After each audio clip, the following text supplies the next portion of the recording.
Hey guys, I just wanted to come on and just kind of do a little short video.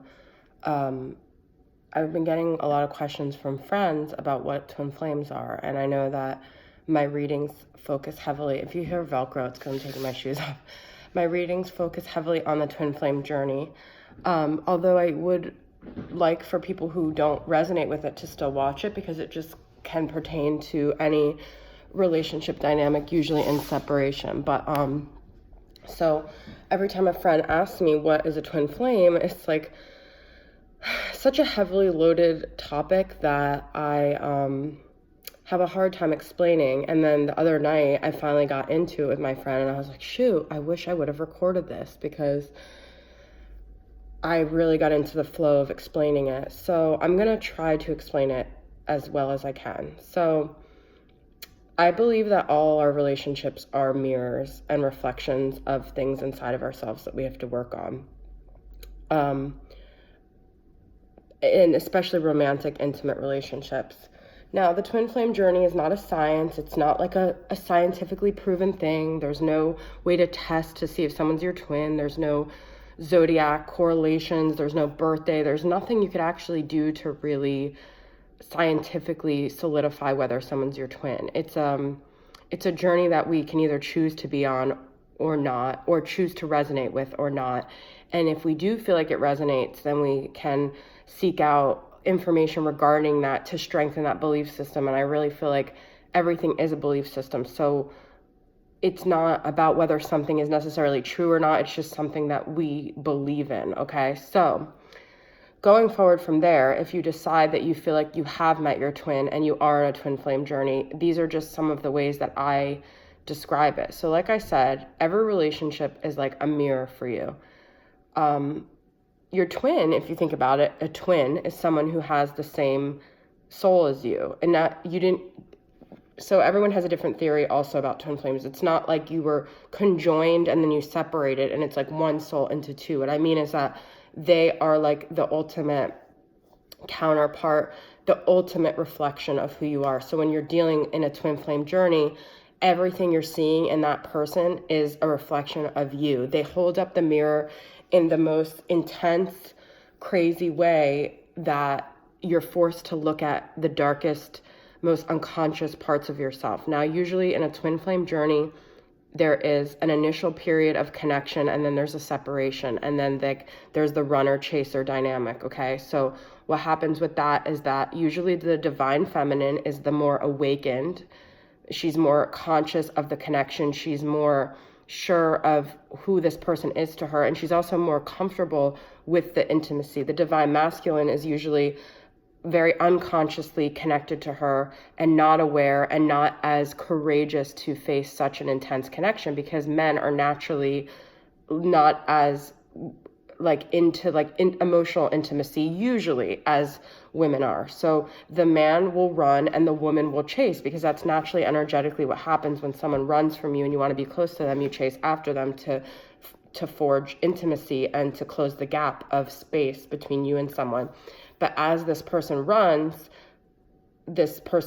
more towards after them and chases them more, which scares the masculine even more. Now, when they go through separation, there's usually something that happens that there's usually there's a karmic partner usually, and this person is someone that the masculine has to experience things with to get more clarity and to realize more about actually what his twin flame dynamic meant and to have more consciousness and awakening regarding the mistakes and the parts on him that he actually drove away the divine feminine. So he gets more awareness and he gets more consciousness about himself and about his divine counterpart through this karmic partner. So actually the divine feminine should be very grateful for any person that the masculine ends up journeying with during or after her, because this person is there as a karmic contract to awaken the masculine more to the connection with the divine feminine. Now, the divine feminine in her separation a lot of times usually ends up being on a solo journey because her mission in life and the mission of both twins really is to raise the consciousness of the collective. Okay, so what ends up happening for her, and if you want to kind of see if someone is your twin flame, usually this person sparks like a revolution in your soul to where you start doing things for yourself. You start becoming the Empress, which is the divine feminine, usually correlation card in the tarot. You start becoming this version of yourself that you never were, because a lot of times the divine feminine has a lot of unconscious childhood wounds of abandonment, of self-worth issues, of attachment issues. So what happens to her, losing her masculine, is so painful that she has to dig deep within herself to find out what's going on, to find out new ways of healing. And sometimes this isn't even consciously. So for me personally, after I felt like I met my divine masculine and things didn't work out, I just started doing all these things that I would have never done, like taking care of my body in new ways through yoga. I got Reiki certified, but it wasn't because I was like trying to grasp onto things to deal with it. I was literally so sick emotionally, mentally, and physically that I was forced to dig deep and find new solutions to helping myself, because this situation brought out the most painful, darkest things in me, okay?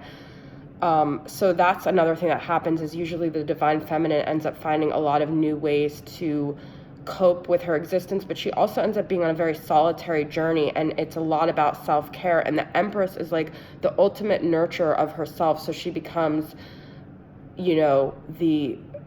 someone who becomes very into like self-love in new ways. Now, of course, she slips at times and she's not necessarily always in that space, but that is what she always realigns to every time there's like a tower moment with the masculine or whatever happens with that, okay?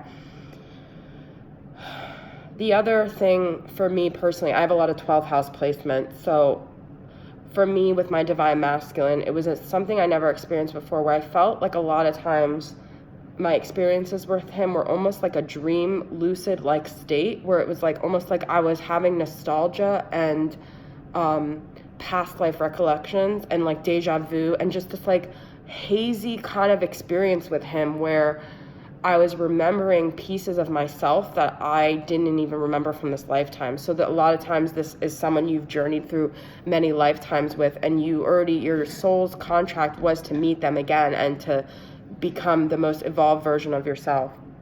So when I was meeting him and I was having these experiences, I was remembering pieces of myself from past lives, is what I felt like. The twin flame journey is very painful.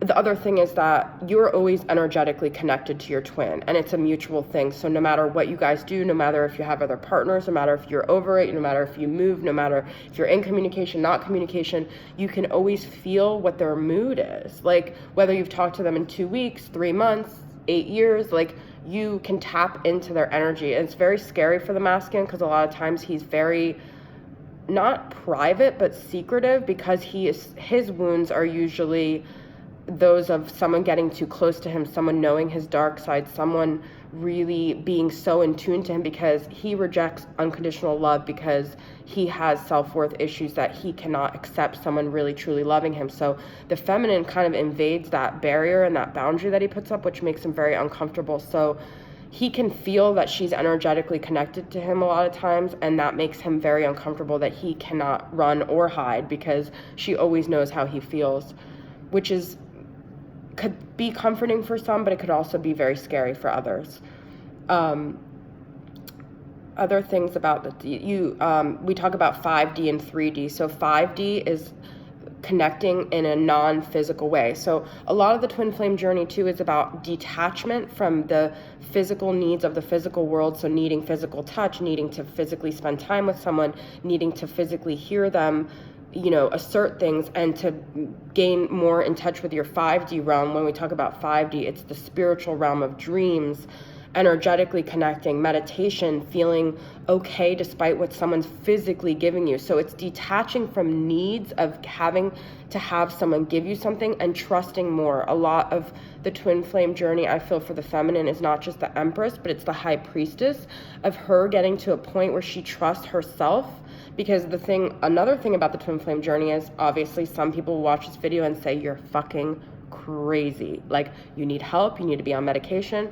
She's going to get backlash, like any spiritual belief, from a lot of sources. And a lot of it is about her fine-tuning her intuition, so she learns to trust herself and she doesn't adjust herself and her belief system for anyone, because that's a big thing with divine feminines, a lot of times they've squelched their intuition, they've adjusted themselves to fit more in the physical world. So this is a journey into herself and becoming so okay with herself that no matter what she says, I mean, even getting tarot reads, people in the spiritual community, they'll tell you to walk away, they'll tell you to let go, they'll tell you to move on. But if they don't resonate with the twin flame journey, they don't understand that you're actually listening to yourself and your intuition, which is a healthy thing. That doesn't mean you have to contact your twin. That doesn't mean you have to force them into a union. That means you have to trust yourself and use this connection. This is the ultimate thing. Use this connection to propel you on your purpose and to propel your self-worth and to work on yourself and to make you the ultimate goddess that you're supposed to be. That's the whole point. We don't necessarily get physical union in this current lifetime with our twin, but we use that connection to drive us. Now, sometimes when we do have these mini unions where we do connect with them in the physical world, it will set us back because they're not, if they're not integrated, they're not aware of their unconscious connection to you, and they'll say things that make you doubt yourself, that make you feel like you're crazy, that make you feel like this whole journey you're on. So the point is not to try to forge communication with them, it's to try to forge a relationship with yourself. And the twin is the ultimate catalyst for forcing you to have a relationship with yourself. I have so much more to say about this, guys. My friend's on her way, so I don't want her to interrupt, but hopefully that gave you guys some clarity. I'm going to come back on later, and I'm going to do another video on some of my favorite tarot decks, because someone else also told me to do that. So love you guys. If you don't resonate with my twin flame journey, that's fine. I would encourage you to keep watching my videos, because a lot of the things I talk about are just normal human dynamics and battles that we all have, okay? See you guys soon. Bye.